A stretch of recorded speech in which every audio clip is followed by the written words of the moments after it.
Alô, irmãos e irmãs em Cristo Jesus. Pai seja com todos nós, misericórdia, né? E graça para todos nós nesse dia, que é o 5 de julho de 2022. Graças a Deus, né? Por tudo. O que Ele nos tem dado, pela vida, pela redenção, pelo pão de cada dia, pelos livramentos, né? Amém, graças a Deus. E vamos continuar aí na nossa caminhada, né, irmãos? Caminhada pela porta estreita, né? Estreito é o caminho, né?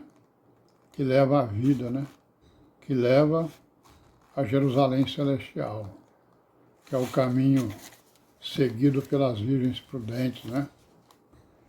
E nós estamos aqui, né, tentando imitar essas virgens, né, prudentes, que ouvem a palavra e a põem em prática, né? Não é só ouvir, né? É também colocar em prática. E amém, graças a Deus. Irmãos, então, no próximo domingo, né? É o primeiro domingo do mês de agosto, né? Certo? Nós estamos aqui no dia 5 de agosto, né? 2022. Então, domingo agora, que vai ser o dia 7 de agosto, é o primeiro domingo do mês, né? E nosso costume é que os varões estejam reunidos, né? Então vamos nos reunir, né? Já combinamos aí, eu e o irmão domingo, vamos fazer a reunião dos varões lá na casa dele no domingo, né? Estaremos lá, se Deus quiser, para tratarmos dos nossos assuntos, né? Da igreja, os assuntos da congregação, né? Aqueles irmãos que estão congregados aqui em Fortaleza, procurando se aperfeiçoar aí no Evangelho, na obediência, né? No entendimento da palavra. Amém, né? Então até lá, se Deus quiser.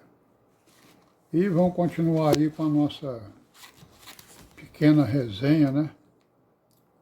Pequeno vídeo acerca aí da história da igreja, história do cristianismo, né?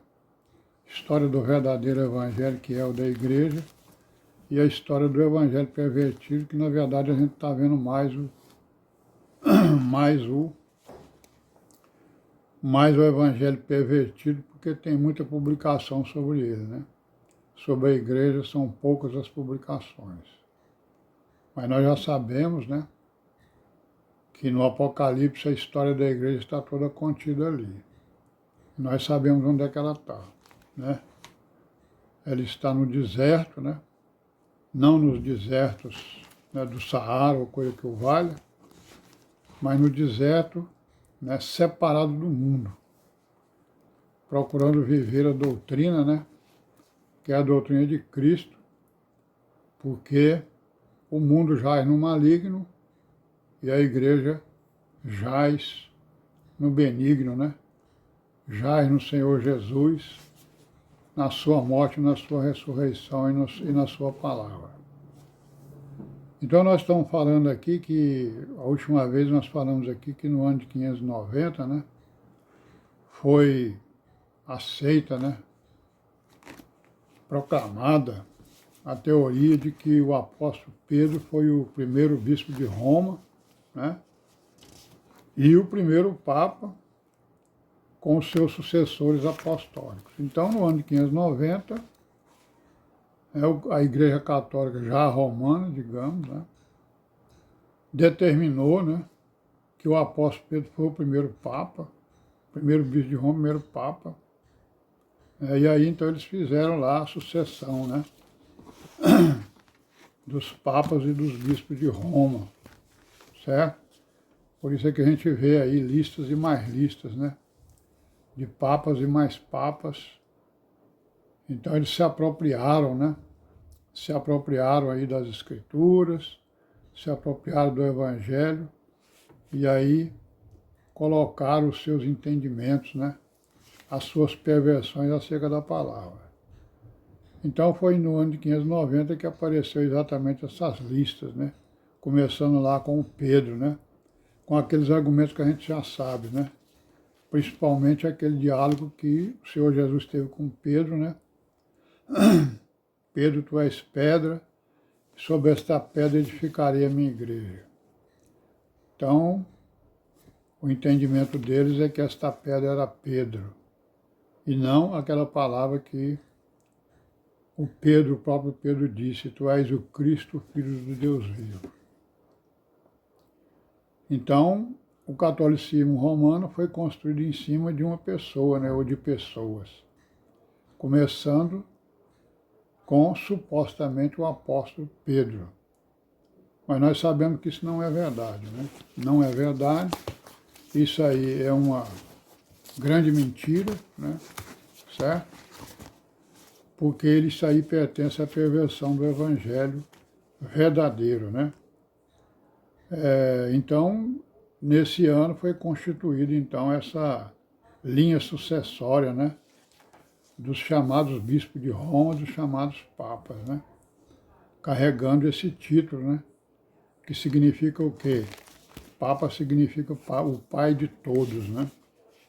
Certo? Então, um dos ensinadores dessa época, chamado Jerônimo, né?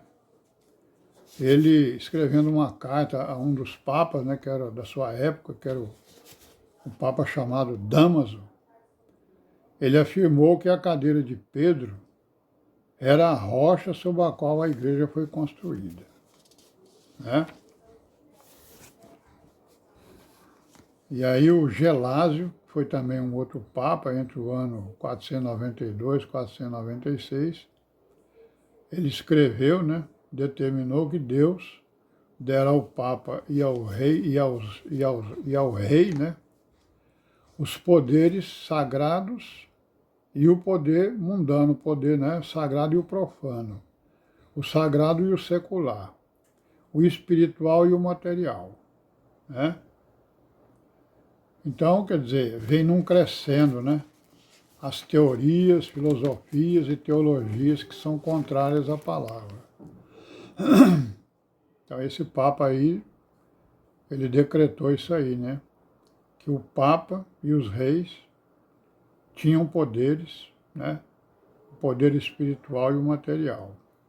E o poder papal era mais importante do que o poder, né, dos reis.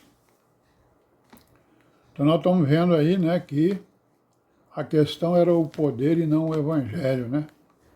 A questão era o poder e não, né, a salvação e não a remissão, a redenção. Então os governantes, eles deveriam se submeter aos papas. E que foi o que aconteceu, né? Grandemente, né? Os rituais se multiplicaram, né?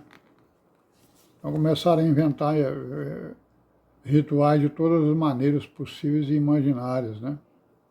Então se multiplicaram os rituais, né? E com a vinda dos pagãos, né? Aí foi que a coisa ficou mais complicada. Porque esses rituais, para agradar os pagãos, né? Que vinham dos bárbaros principalmente, né? Das etnias bárbaras, tinha que incluir a veneração de anjo, né? É isso? A veneração de pessoas, né? Chamados de santos, né? Relíquias, né? Os restos, né? Mortais daquelas pessoas que eram tidas como santas, né? E também as imagens, as estátuas, né? A guarda do dia de domingo, a festa de Natal, outras festas, né? Aí vieram os sacramentos, aí tudo faz parte da liturgia inventada, né? Pelo catolicismo romano, pelos papas que tinham agora o poder de decretar, né, como os reis tinham, né? Então, apareceram os sacramentos, apareceu a separação dos líderes, né, daquilo que eles chamam de sacerdotes, dos padres, né? Separação do clero e dos fiéis, né? Do povo, né? Aí veio a criação da missa, né? Veio a adoração a Maria, criação de procissões, peregrinações, as vestes dos sacerdotes, né? Que imitam aquelas vestes dos sacerdotes do Velho Testamento. Conforme nós vimos, né? São resquícios da lei de Moisés, o que nos dá uma ideia, uma prova de que esse evangelho pervertido ele veio principalmente dos judeus, e principalmente lá do capítulo 15 do Atos dos Apóstolos. Então vamos parar por aqui hoje, amanhã nós continuaremos, se Deus quiser, e paz seja com todos.